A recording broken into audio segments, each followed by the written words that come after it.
ونفعنا به وبعلومه في الدارين آمين. قال الله تعالى في كتابه الكريم: أعوذ بالله من الشيطان الرجيم. فأما الذين آمنوا وعملوا الصالحات فيوفيهم أجورهم ويزيدهم من فضله. Wa ammal ladina, sedangkan adapun orang-orang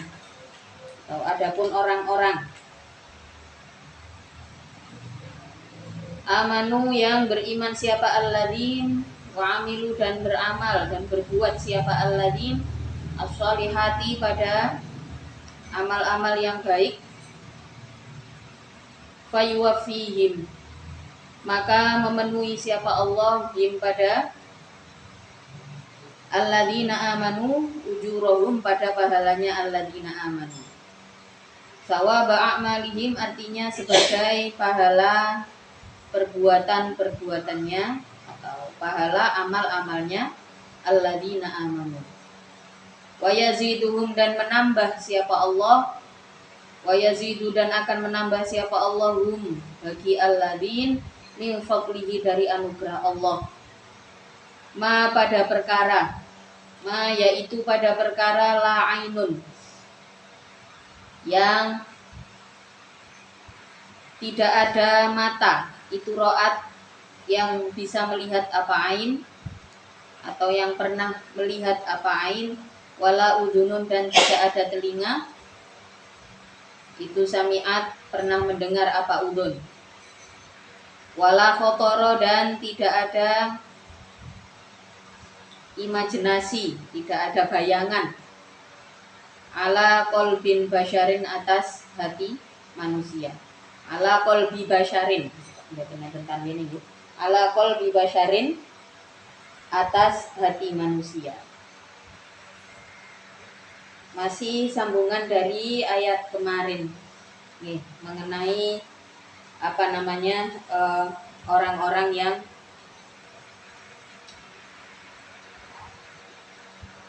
mau menyaksikan kebenaran Allah, orang-orang yang tidak malu menjadi hamba Allah, orang-orang yang tidak sombong bahwa diri mereka adalah orang-orang yang benar. Jadi beriman, mewarisi keimanan yang dibawa oleh para nabi. Pada ayat sebelumnya dijelaskan wa may yastangkif an ibadatihi wa yastakbir fasayahsyuruhum ilaihi jami'an. Barang siapa wa may yastangkif tidak malu untuk menyembah Allah, wa may yastangkif an ibadatihi, tidak malu terhadap pengabdiannya terhadap Allah, wa yastakbir dan orang-orang yang sombong. Itu nanti dikelompok-kelompokkan sama Allah, fasayahsyuruhum ilaihi jami'an. Yang mengabdi, yang mengabdikan diri atas nama Allah, orang-orang yang bersedia dengan pengabdian atas nama Allah akan dikelompokkan, ini digolongkan. Yang enggak sok-sokan menjadi si paling-paling. Pokok intinya adalah menyadari betul bahwa terlahir atau diciptakan menjadi manusia ya memang untuk pengabdian. Diciptakan menjadi manusia memang untuk pengabdian. Semuanya bisa dimulai dari pola asuh. Kita bertumbuh dewasa menjadi manusia yang banyak berbuat. Inilah pentingnya manusia itu punya skill. Pentingnya manusia punya soft skill dan hard skill. Kalau soft skill ya akhlak ya. Isi daripada skill halus atau soft skill itu adalah akhlak. Akhlakul karimah. Di situ isinya adalah integritas, komitmen dan teman-temannya ya.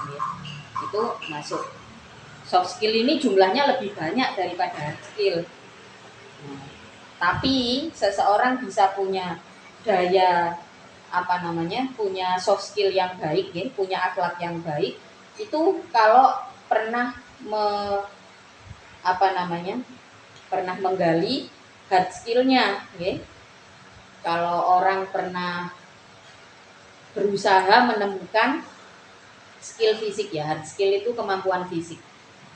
Orang itu kalau banyak melatih kemampuan fisik, maka secara otomatis akan membentuk perilaku, membentuk akhlak. Karena latihan fisik itu kan melatih kesabaran. Bahkan perilaku ini dicontohkan oleh para nabi. Para nabi terdahulu, Rasulullah sendiri, di saat harus sembuh dari luka kehilangan orang-orang terdekatnya di usia 8 tahun, Rasulullah minta izin, minta untuk diizinkan menggembalakan binatang. Itu termasuk bagian daripada kemampuan fisik, ya kan, mengarahkan hewan dan seterusnya, ya. Bagaimana bisa melatih kesabaran, sama kayak kalian belajar skill fisik, ya, kemampuan fisik, belajar masak. Nggak bisa kok bawang iku lek apik masak diirisi gede-gede, gak mateng, lek diirisi gede-gede gak digawe iku kan. Ada bumbu-bumbu dipelajari. Jadi semakin banyak kemampuan fisik yang kita pelajari, secara otomatis itu menjadi pelatihan mental tersendiri, terutama melatih kesabaran. Oke kan? Inilah pentingnya seseorang punya kemampuan fisik. Dicontohkan juga oleh nenek moyang kita, oleh orang tua kita, orang-orang tua terdahulu. Setelah masa kemerdekaan, zaman dulu itu kan sampai dikenal, perempuan Jawa itu adalah perempuan yang bisa apa aja, termasuk kalau zaman dulu itu orang perempuan itu ya pasti bisa jahit, ya paling tidak untuk membenahi pakaiannya sendiri. Ini satu mindset yang dibentuk oleh orang-orang tua kita. Paling tidak sebagai orang dewasa nantinya kita bisa memenuhi kebutuhan kita sendiri. Kalau kita sudah bisa memenuhi kebutuhan kita sendiri, kita sudah dari muda ini, ya, kita sudah belajar kemampuan fisik. Kemampuan fisik itu ya nggak harus skill yang yang aneh-aneh, enggak, ya. Misalnya mangan beling gak sing ngono-ngono, ya. Mboten sing koyok ngoten-ngoten, tapi kemampuan fisik, yang minimal untuk memenuhi kebutuhan kita sendiri. Rendok, umba-umba, nyapu, skill-skill semacam itu penting. Gunanya apa? Supaya kita tahu bahwa amal soleh itu tidak sekedar keinginan berbuat baik, tapi kita bisa wujudkan. Jadi yang dikatakan pada ayat berikutnya, fa'ammal ladzina amanu wa 'amilus sholihat. Nah, bagaimana manusia bisa sampai pada level amal soleh kalau tidak ada dasar pengabdian? Terus, bagaimana seseorang bisa punya pengabdian kalau tidak punya keahlian? Orang itu bisa punya pengabdian yang baik, ya, punya nilai pengabdian yang baik kalau punya keahlian. Kalau nggak punya keahlian, yang penting saya itu khidmah bujui, wong khidmah kok ngombe njaluk dicukupno, apa-apa njaluk dicukupno, apa-apa njaluk dilayani. Enggak, orang khidmah itu bisa melayani dirinya sendiri. Khidmah itu dengan keahlian. Pengabdian, ya, pelayanan itu butuh keahlian. Kalau nggak ada keahlian, kita nggak bisa mengabdi, nggak bisa mengabdi dengan baik maksudnya. Semakin kita menggali satu keahlian tertentu sampai kita cukup ahli di situ, ya kita bisa membawa diri kita untuk berada di pengabdian yang baik. Amal soleh itu apa? Amal soleh itu ya pengabdian itu. Jadi seseorang bisa mewujudkan amal soleh itu kalau punya rasa pengabdian. Terus bisa mengabdi dengan baik, ya. Pengabdian itu butuh keahlian. Nggak sekedar mengabdi gak ada keahlian. Ini yang sering disalahpahamkan, ya. Salah seorang sahabat, ya, apa namanya, yang kita kenal dengan julukan Abu Hurairah itu pernah mengatakan bahwa ikut dengan Rasulullah supaya bisa makan. Jarine wong kok yo berarti yo nek melok kiai. Nek melok wong duwe wis sing penting melok kiai, sing penting melok mangan wis pasti rezekine halal. Iya rezekine yaine halal lah, sing melok mangan iku yo apa? Apa kontribusinya? Terus ini yang sering disalahpahami. Padahal beliau itu ikut dengan Rasulullah kemudian meriwayatkan banyak hadis yang artinya ikut di dalamnya Rasulullah itu melihat semua gerak-geriknya Rasulullah, melihat semua amal solehnya Rasulullah, kemudian diriwayatkan menjadi hadis-hadis yang sampai akhirnya di masa sekarang setelah ratusan tahun berlalu kita masih bisa mempelajari bagaimana sih Rasulullah itu ketika sehari-harinya seperti apa.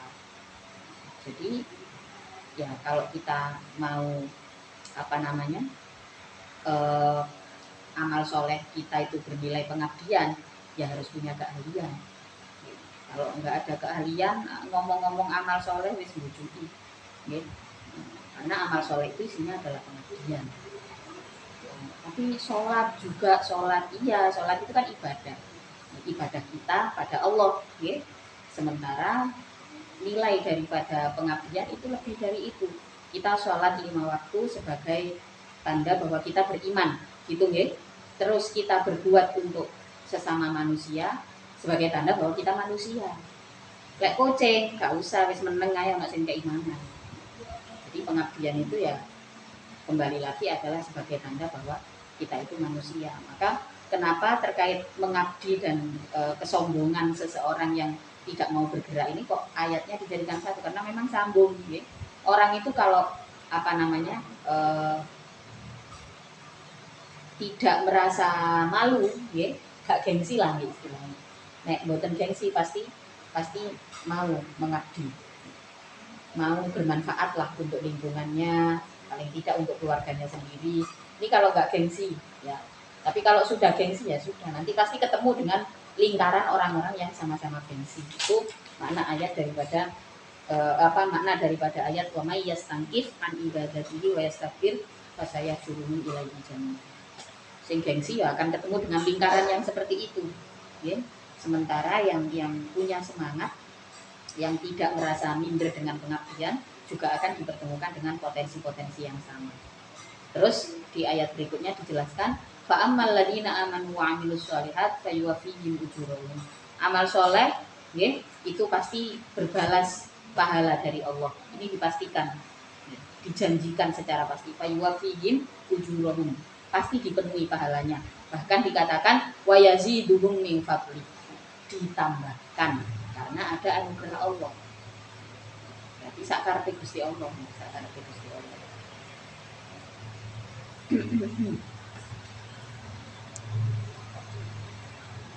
Yang dikatakan min fadli di sini adalah sesuatu yang tidak terbayangkan.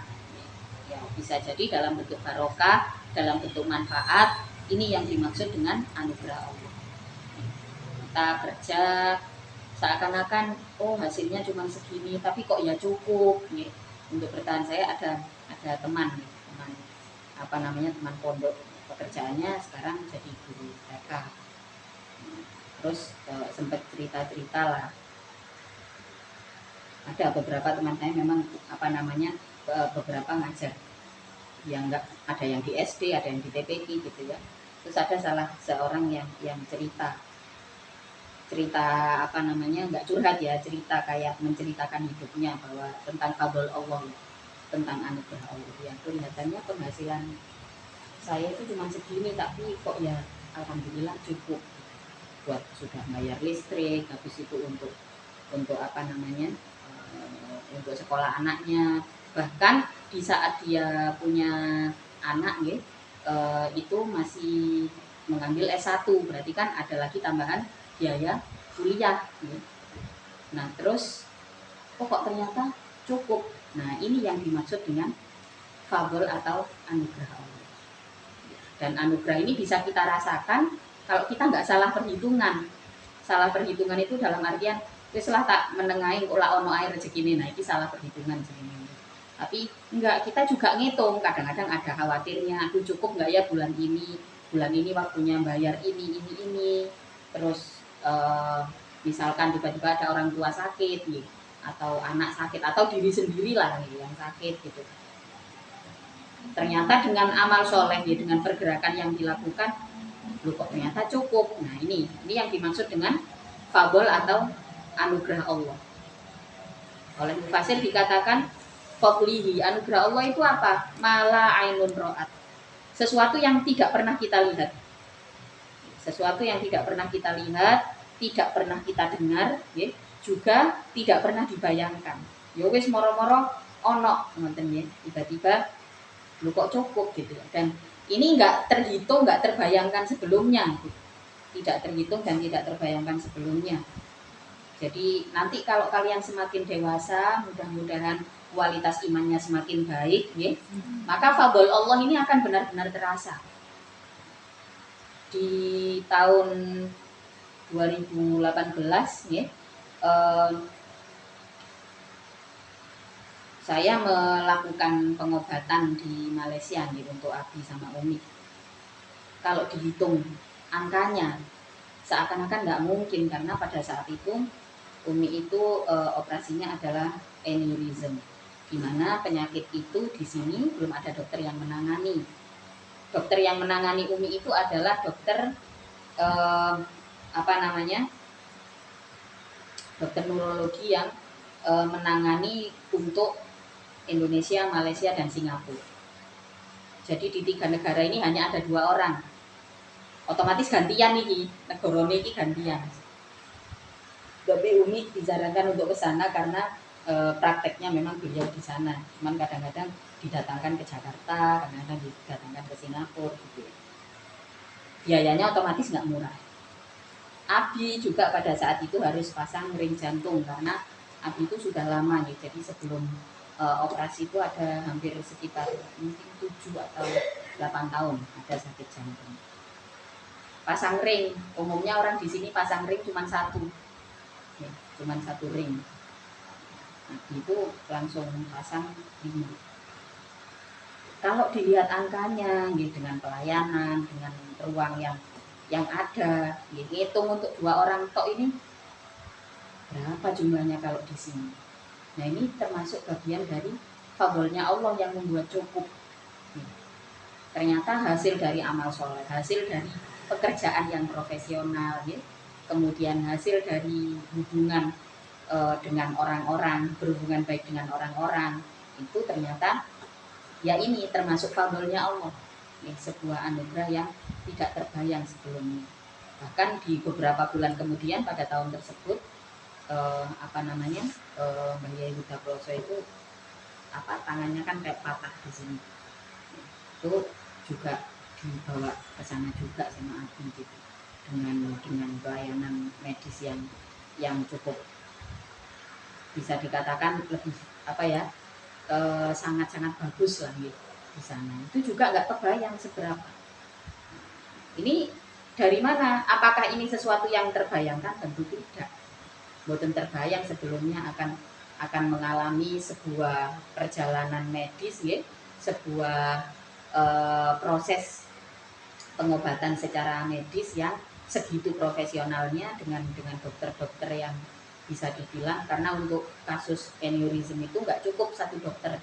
Ya, jadi kalau aneurysm itu biasanya memang sekitar 5-7 orang dokter yang menangani, terkait ahli gizi, mata, ya, sampai saraf itu ya ada sekitar segitulah.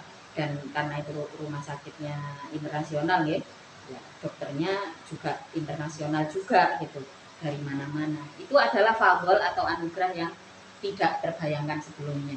Saya yang bekerja dari usia 20-an dari Abi dengan semua mimpi-mimpinya gitu, terus kemudian suatu saat kedua orang tua saya harus sakit secara bersamaan dengan sakit yang cukup keras, ya, tapi saya juga melihat satu anugerah yang sama hebatnya, tidak hanya dalam segi biaya pengobatan saja, tapi semangat kedua orang tua saya untuk melanjutkan hidup yang luar biasa, yaitu yang pada akhirnya mempertemukan dengan pengobatan yang baik. Nggak ada putus asanya sama sekali, padahal nggak pernah sakit. Jadi sehat terus karena aktif ya. Abi sama Umi itu orangnya aktif, sehat terus tiba-tiba seret jatuh sakit yang hampir bersamaan itu ya setahun sebelumnya 2017. Waktu itu ya saya sama anak-anak Ramadan di rumah sakit, pondok Ramadan di rumah sakit. Saya melihat semangatnya ya ini termasuk fabel, karena orang tua itu kadang-kadang kalau udah sakit ya kena darah tinggi gitu ada semangat hidupnya udah berkurang. Kok saya jadi ngerepotin anak-anak, kok saya jadi begini, kadang lagi ada beban-beban yang lain gitu. Kembali lagi kepada fabel atau sesuatu yang tidak pernah terbayangkan, semuanya itu adalah balasan dari amal soleh. Harus percaya, ya, jangan bosan menjadi baik ya, kalau tidak ingin Allah bosan memperhatikan kita. Jadi Allah itu akan tidak akan bosan memperhatikan kebaikan manusia kecuali manusianya yang bosan. Wis bosan dadi wong apik tak korupsi ae misale ngono. Wis iku gak digatekno mbek Gusti Allah wis melok apa melok ambek setan wis. Oh winter kon melok setan. Iya encene. Sementara orang itu kalau mengikuti jalan Allah sulit jalannya, soalnya apa gak diawami setan. Setan itu pengalamannya dawa. Ket zamane Nabi Adam sampai saiki lho. Wis jahat pirang tahun misalnya. Wis berpengalaman sekali. Nek kita milih jadi orang baik, ya awak dhewe mikir dhewe. Terus bantuan Allah di mana? Adalah dalam bentuk rahmat yang tidak pernah kita bayangkan. Jauh lebih indah daripada kesuksesan sing diiming-iming no setan. Wis lek bosen ambek kebaikan dicul ambek Gusti wis kono melok setan kok winter kok wis pengalaman iku. Pegaweku sing paling pengalaman ngono jarene Gusti Allah.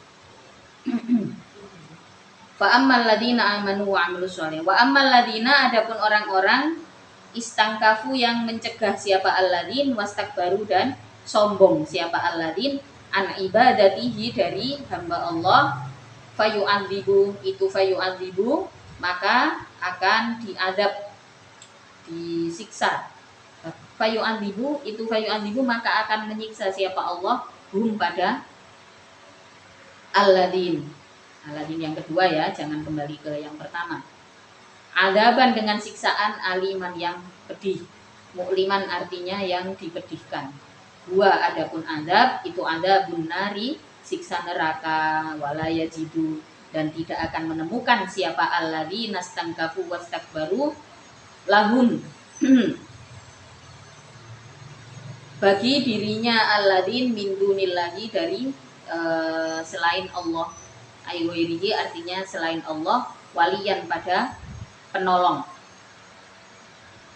Yadfa'u yang bisa menolak siapa wali anhum dari alladzin. Wala nasiron dan tidak ada penolong yang yamna'u yang mencegah siapa yang mencegah hum pada alladzin minhu dari adab. Sebaliknya kalau mencegah diri, menahan diri, nah, kalimatnya adalah istangkafa, istangkafu. Apa sih menutup potensi diri kita?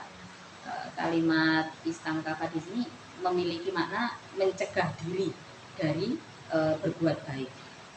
Kalau kita gambarkan dengan bahasa yang sekarang ya sama juga. Ini gambarannya seperti apa sih? Adalah manusia yang mencegah dirinya sendiri untuk lebih berpotensi. Apakah orang seperti ini ada? Banyak. Kadang-kadang berangkatnya dari insecurity seringkali. Dari insecurity kemudian membentuklah sebuah pembatasan diri. Jadi menahan dirinya sendiri. Udah nggak usah kerja, orang hidup itu sudah pasti dikasih rezeki sama Allah. Nah, itu misalkan gitu nih. Ini contohnya orang-orang yang menahan dirinya sendiri. Orang manusia itu kan sifatnya sudah keterbatasan. Manusia itu adalah keterbatasan. Ini yang sering saya katakan, semua materi itu tinggal di dalam ruang dan waktu. Berarti semua materi itu adalah keterbatasan. Apa yang membuatnya bisa berbuat lebih ketika dia tidak membatasi dirinya sendiri. Nah, orang-orang yang membatasi diri disertai dengan kesombongan, sombong, proses yang paling benar, proses yang paling apik, ya, maka ada adab Allah yang menanti dan tidak akan ada penolong.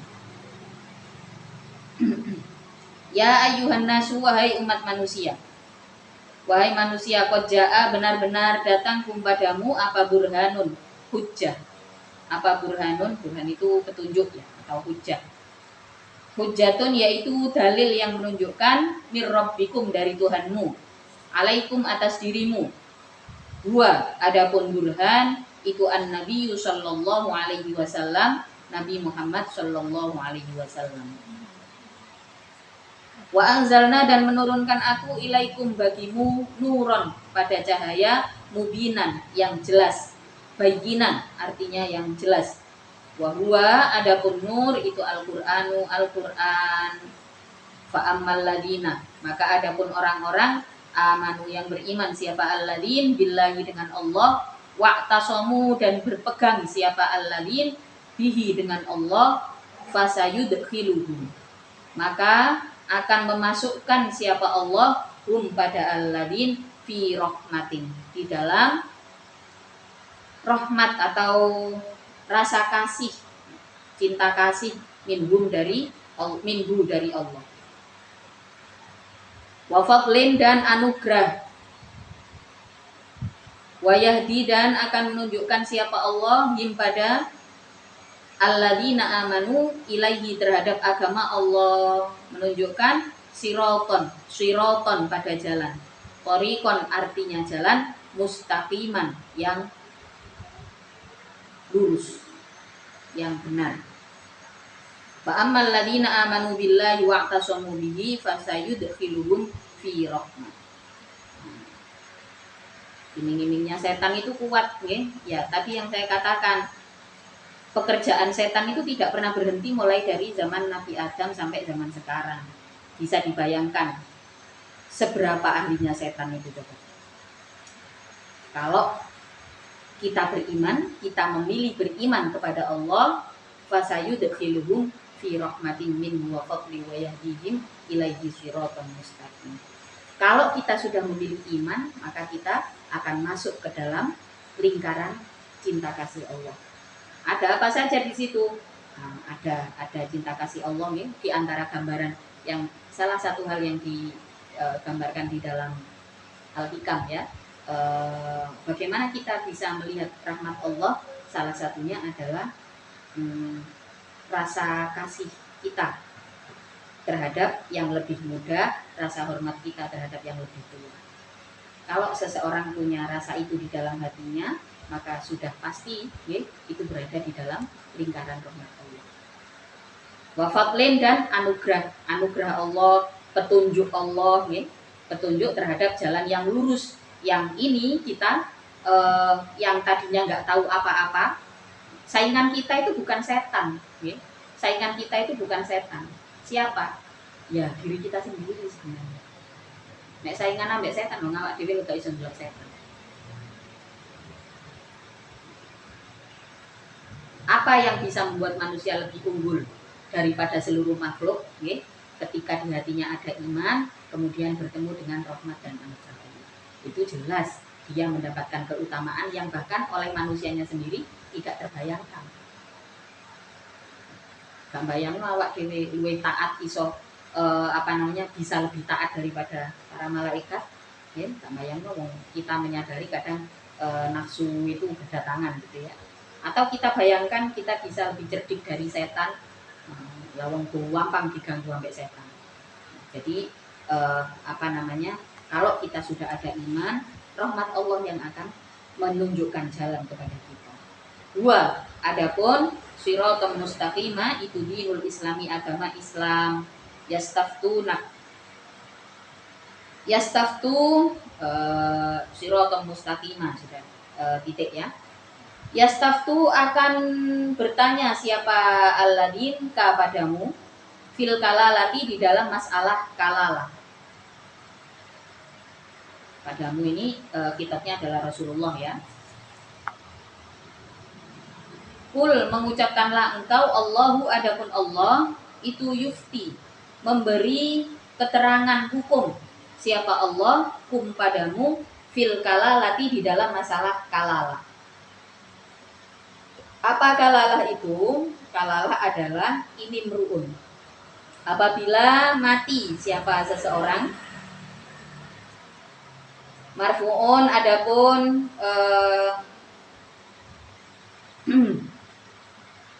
imru'un itu dibaca rofa bifi'lin dengan fi'il yufassiru yang menafsiri hu pada fi'il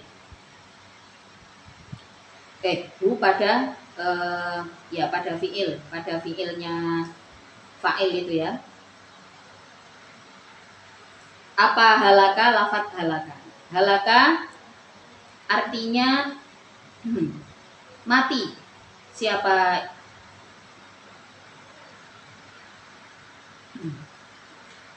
halaka artinya mati siapa seseorang tersebut. Mata artinya mati. Laisa tidak ada, dalam keadaan tidak ada, itulah bagi imru'un siapa waladun anak.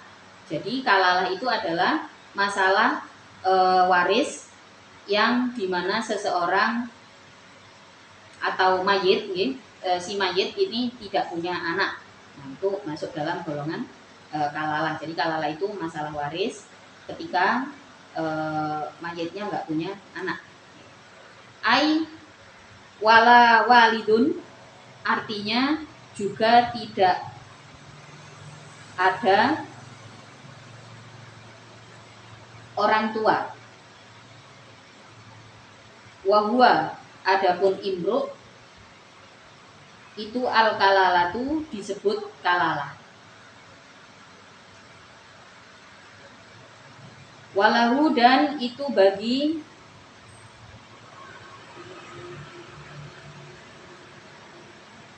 bisa kembali ke imro aja yang disini ket manggih. Uktun adapun saudara perempuan min abawaini dari kedua orang tua. Au abin atau dari bapak saudara liab punya saudara perempuan yang seayah seibu atau seayah saja.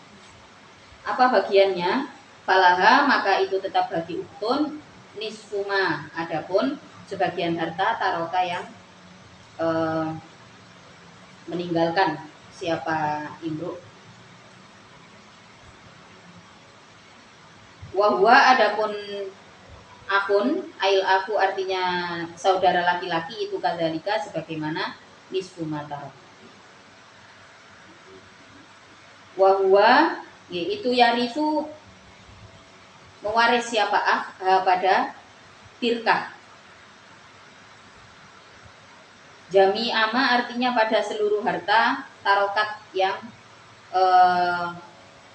meninggalkan siapa uktun pada ma.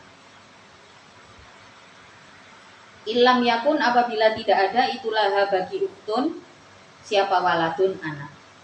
Kalau nggak punya anak berarti hak waris itu adalah pada saudaranya.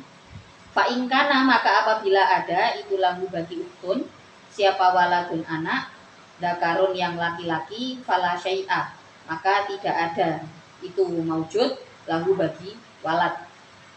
Au unsa atau anak perempuan falahu maka itu tetap bagi akun ma adapun harta fadhola yang sisa apa ma an nasibiha dari bagiannya unsa. Walau kanat sekalipun ada siapa al ukhtu saudara perempuan awil aku atau saudara laki-laki itu min umin dari ibu. Fafarduhu maka adapun bagian pastinya itu as-sudusu 1/6 kama sebagaimana keterangan taqaddama yang telah lalu apama awwalas suratin pada awwalas surati pada permulaan surat An-Nisa yang pertama adalah menjelaskan tentang waris. Kemudian ditutup di akhir surat ini juga bahas tentang kalalah atau seseorang yang mati tapi tidak punya anak. Wa in kanata fa in kanata maka apabila ada siapa ukhtan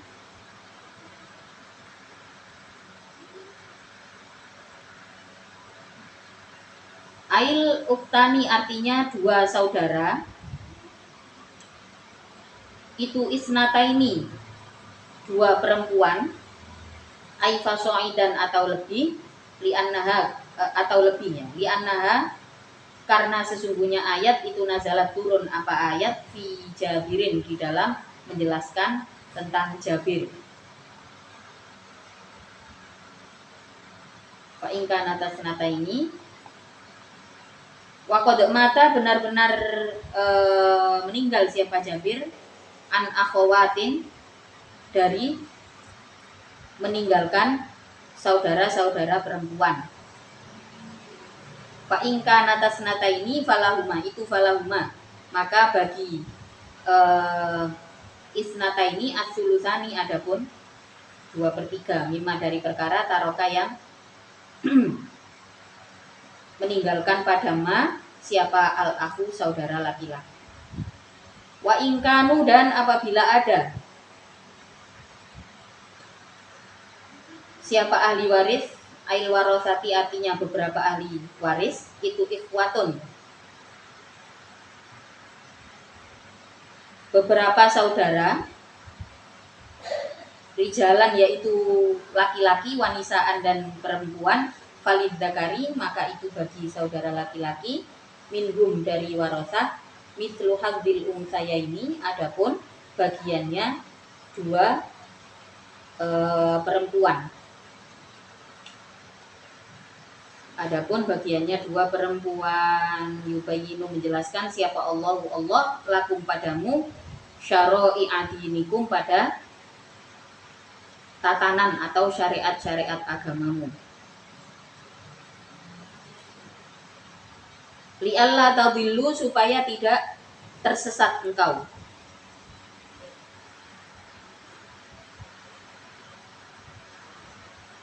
Yubayyinullahu lakum antabilu. Jadi antabilu di situ menyimpan lam sebelumnya, ya, dan juga lanahi pada setelahnya an. Disingkat. Kalau tidak ada mufassir yang ulama-ulama tafsir yang menafsiri, tentu kita tidak memahamkan. Ya. Li'alla tadillu supaya tidak tersesat engkau. Wallahu adapun Allah bikulli syai'in terhadap segala sesuatu itu alimun maha mengetahui. Itu alimun maha mengetahui. Dia waris ini menjadi satu peringatan kepada kita ya, sebagai umat Islam perlunya kita menata finansial di kehidupan kita. Ya. Pentingnya seorang mukmin, pentingnya seorang Islam ini punya daya finansial yang baik ya, sehingga bisa meninggalkan harta untuk ahli waris atau lebih baik ada banyak sekarang orang-orang yang orang-orang ya yang kira-kira sudah mulai kerasa ini anak saya harus ditata sebelum saya mati. Nah ini berarti kemudian ditata. Kalau ditata sebelum mati berarti itu bukan masuk ke dalam waris, ya. Tidak masuk ke dalam waris. Kalau waris itu harus mati dulu. Nah, biasanya ada satu kepercayaan yang menyebutkan bahwa yang paling buruk itu adalah harta waris. Yang paling buruk, harta yang paling buruk itu adalah harta waris karena bisa habis. Itu kan bukan kita sendiri yang mengusahakan, ya kan? Maka beberapa orang tua, ya ada banyak biasanya dari kalangan orang-orang alim, ya salafus soleh. Terus kemudian orang-orang alim lah, ulama-ulama kita itu sering kalau misalkan tinggalannya banyak, ya, hartanya cukup banyak, asetnya banyak, ini dibagikan sebelum meninggal. Supaya apa? Setelah meninggal ini nggak ada perdebatan masalah hak waris. Tapi dari ayat tentang waris ini kita bisa mengambil poin pentingnya adalah sebagai seorang mukmin kita harus punya daya finansial yang baik. Ya. Kalau toh harta itu nggak dibawa mati, tapi kan kita mati itu ninggal orang hidup, setidaknya itu jadi hiburan buat anak-anak yang kita tinggalkan misalnya. Ini penting untuk dipertimbangkan. Hartanya orang mukmin itu adalah harta yang bermanfaat. Jadi jangan takut untuk jadi kaya. Ya, ojo wedi sugih. Sugih itu gak popo. Ya, sing gak oleh iku korupsi, nyolong, gak oleh mangan babi itu gak oleh. Sugih itu gak popo. Ojo wedi. Wallahu bikulli syai'in alim. Wa minhu, dan itu dari waris al-mirasu, wa minhu, dan itu dari syekh teman-teman. Al-mirasu adapun waris. Rawa meriwayatkan siapa Asy-Syaikhoni. Siapa Asy-Syaikhoni? Dua syekh ya, Syekh Bukhari dan Muslim. Anil Barroi, dari sahabat Barro, annaha sesungguhnya al-miras itu akhiru ayatin adalah akhir ayat. Nazalat yang turun apa ayat? Ai minal faroidi, nyatanya dari ilmu, atau nyatanya dari ilmu faroid nih, ilmu bagian waris. Jadi apa namanya, akhir daripada surat An-Nisa ini adalah bagian di dalam Al-Quran yang ayat terakhir yang menjelaskan tentang waris. Di dalam surat An-Nisa di awal surat, di awal-awal sudah dijelaskan tentang waris, kemudian ditutup lagi dengan masalah waris. Suratul Maidati, wallahu ta'ala a'lam bishawab. Tadinya mau ini Mbak, oh ya nanti sampai surat Al-Maidah libur dulu kita mulai lagi habis ini, tapi tak pikir-pikir alah gak wis ngono eman waktu nih, jadi tetap ngaji nih sampai liburan.